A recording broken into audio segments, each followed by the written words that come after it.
Hello friends, this is Sakshi and you're on my YouTube channel Enjoy Learning with Sakshi Pandey। तो आज की video में हम कर रहे हैं socialism in Europe and Russian revolution का पार्ट 5। तो पिछले पार्ट में हमने पढ़ लिया था कि किस तरह रशिया में सिविल वॉर हुआ और यूएसएसआर का क्रिएशन हुआ जो कि बोल्शेविक्स ने किया। तो आज की वीडियो में हम पढ़ने वाले हैं मेकिंग अ सोशलिस्ट सोसाइटी, यानी एक समाजवादी सोसाइटी का निर्माण।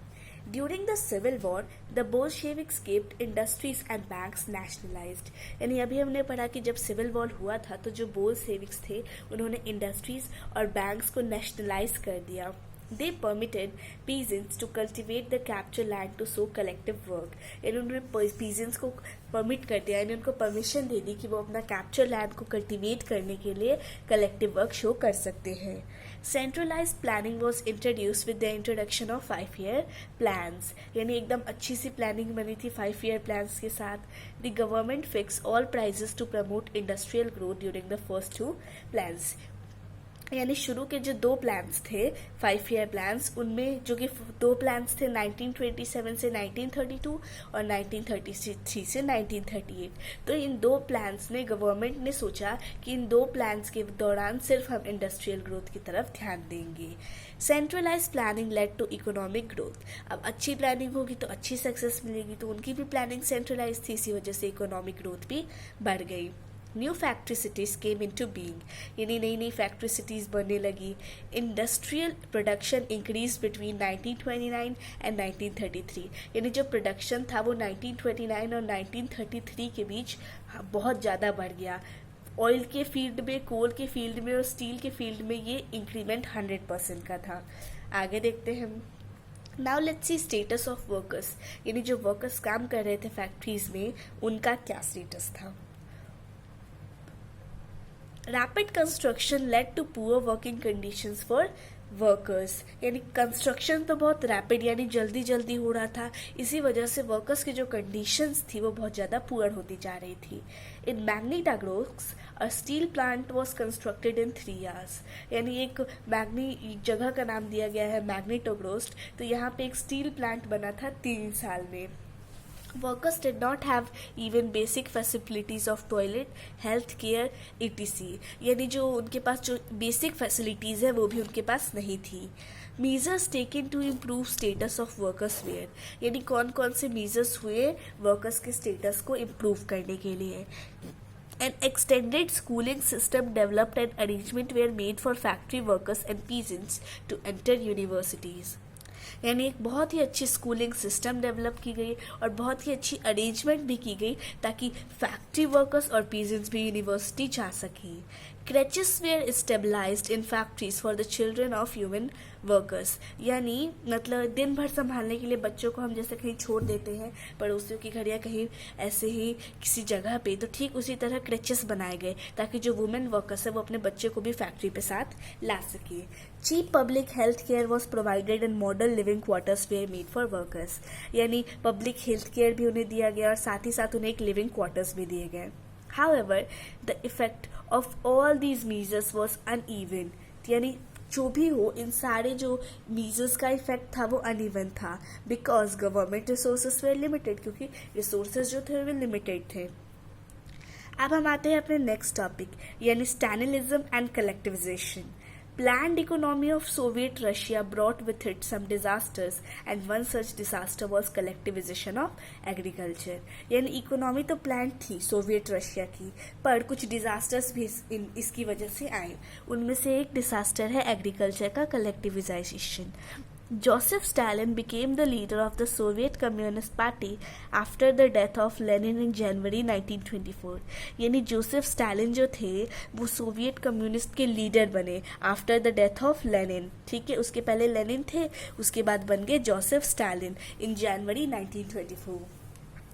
By 1927 to 1928, the towns in Soviet Russia were facing an acute problem for grain supplies। यानी 1927 और 1928 के बीच का जो पीरियड था उसमें सोवियत रशिया के जितने भी टाउन्स थे उनमें ग्रेन सप्लाई की थोड़ी सी प्रॉब्लम आ रही थी। The government fixed prices at which grain must be sold, यानी गवर्नमेंट ही प्राइजेस फिक्स्ड करती थी कि इसी प्राइस पे ग्रेन यानी अनाज को सेल किया जाएगा. But the peasants refuse to sell their grain to government buyers at these prices. पर जो पीजेंट्स थे उन्होंने एकदम मना कर दिया कि इस प्राइस पे हम नहीं बेचेंगे. Stalin believed the rich peasants and traders in the countryside were holding stocks in the hope of higher prices. Stalin ये समझते थे कि जो अमीर अमीर peasants हैं जो गांव में रहते हैं वो हमें higher price देंगे. So Stalin introduced the collectivization of Soviet agriculture. इसी वजह से उन्होंने collectivization of Soviet agriculture नाम की एक प्रोसेस को स्टार्ट किया, इंट्रोड्यूस करवाया लोगों को. It brought the great majority of peasants into collective and state farmers, जिसकी वजह से बहुत सारे peasants state farms में आ गए. In 1928, पार्टी मेंबर्स टूट द ग्रेन प्रोड्यूसिंग एरियाज, यानी 1928 में पार्टी के मेंबर्स जो थे ग्रेन प्रोड्यूसिंग एरियाज में गए. Supervised in force grains collectors and raided the kulaks. Kulaks का मीनिंग होता है वेल टू डू पीजेंट्स, यानी काफ़ी जो अमीर अमीर पीजेंट्स थे उनके यहाँ रेड किया और साथ ही साथ उन्होंने सारे काम को सुपरवाइज भी किया. After 1917, land had been handed over to the peasants. यानी 1917 के बाद लैंड जो थी वो पीजेंट्स को दे दी गई. For the development of modern farms, it was necessary to eliminate kulaks, to take away land from peasants and to stabilize large state-controlled farms. यानी 1917 के बाद लैंड जो थी वो पीजेंट्स को हैंड ओवर करवा दी गई और मॉडर्न फार्म्स की डेवलपमेंट के लिए ये ज़रूरी था कि हम कुलक्स को एलिमिनेट कर दें, यानी जो बड़े बड़े पीजेंट्स हैं वेल टू डू पीजेंट्स उनसे हम लैंड छीन ले और नॉर्मल पीजेंट्स को दे दें. ठीक है, अब हम आते हैं स्टालिन्स प्राइजेस पे, यानी जोसेफ स्टालिन जो कि लीडर बने थे सोवियत कम्युनिस्ट पार्टी के, उनके क्या क्या पॉलिसीज थी. From 1929, the Communist Party forced all peasants to cultivate in collective farms. यानी 1929 से ही कम्युनिस्ट पार्टी ने फोर्स किया कि सारे पीजेंट्स कल्टीवेट करेंगे सिर्फ और सिर्फ कलेक्टिव फार्म्स में, यानी सब एक ही फार्म में काम करेंगे. Peasants works on lands and the profit of the collective farms was shared among them. यानी सब काम तो साथ में करेंगे और जो प्रॉफिट है वो भी वो आपस में शेयर करेंगे. Peasants who opposed collectivisation destroyed their livestocks, और जो भी पीजेंट इस चीज़ का अपोज करते थे वो अपने लाइफ स्टॉक को डिस्ट्रॉय कर देते थे. Thus, between 1929 to 1931, the number of cattle decreased by 1/3. और इसी वजह से 1929 और 1931 के बीच जो कैटल का नंबर था वो 1/3 हो गया. Peasants who opposed the collectivization were severely punished and many were deported and exiled. यानी जिन भी peasants ने collectivization को अपोज किया उनको पनिश कर दिया गया था और बहुत सारे लोगों को डिपोटेड और एक्साइल्ड, यानी कि फोर्सिबली हम जबरदस्ती उनको देश निकाला दे रहे हैं. ठीक है, डिपोटेड का मतलब होता है देश निकाला और एग्जाइल्ड का मतलब होता है कि हम उन्हें बोल रहे हैं कि आप दूसरी जगह रहिए, इस देश में आप नहीं रह सकते. However, production did not increase immediately due to the collectivisation programme.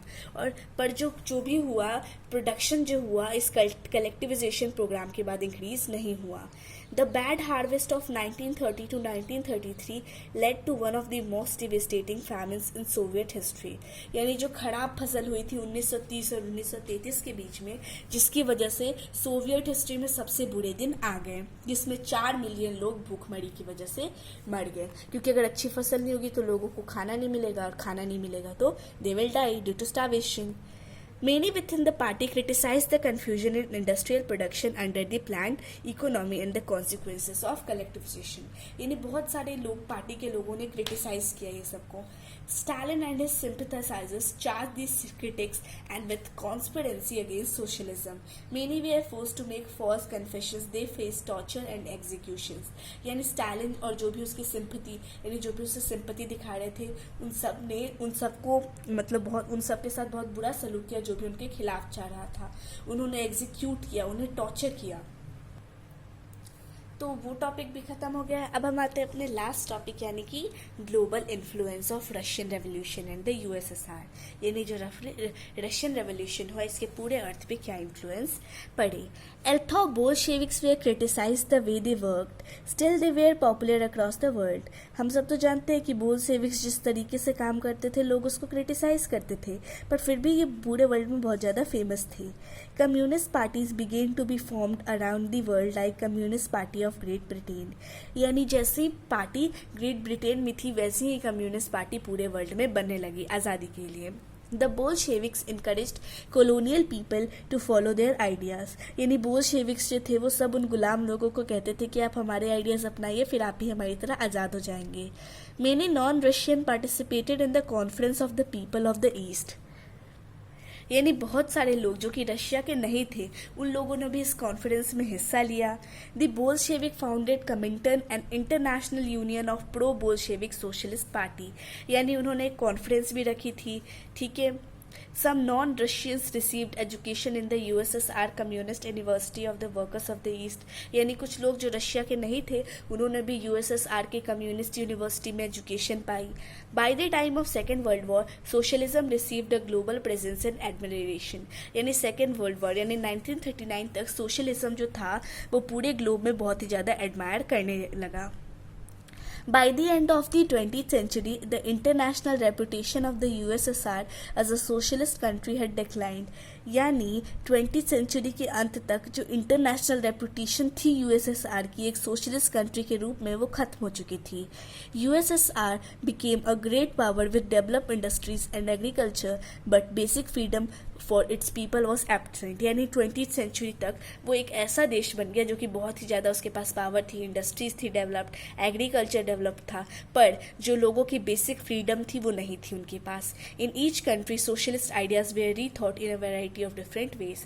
और हर एक देश में इन्हीं सोशलिस्ट आइडियाज़ को रीथॉट किया जाता है। सो अब यहाँ पे दिया है writing about the Russian revolution in India. यानी लोगों ने इंडिया में लोगों ने रशियन रेवोल्यूशन के बारे में क्या क्या लिखा वो देखते हैं। The Russian revolution inspired many Indians. यानी रशियन रेवोल्यूशन से बहुत सारे इंडियंस को प्रेरणा मिली। By the mid 1920, the Communist Party was formed in India। यानी 1920 के मिड तक कम्युनिस्ट पार्टी बनी थी इंडिया में, जिसके मेंबर जो थे वो सोवियत कम्युनिस्ट पार्टी से कनेक्टेड थे।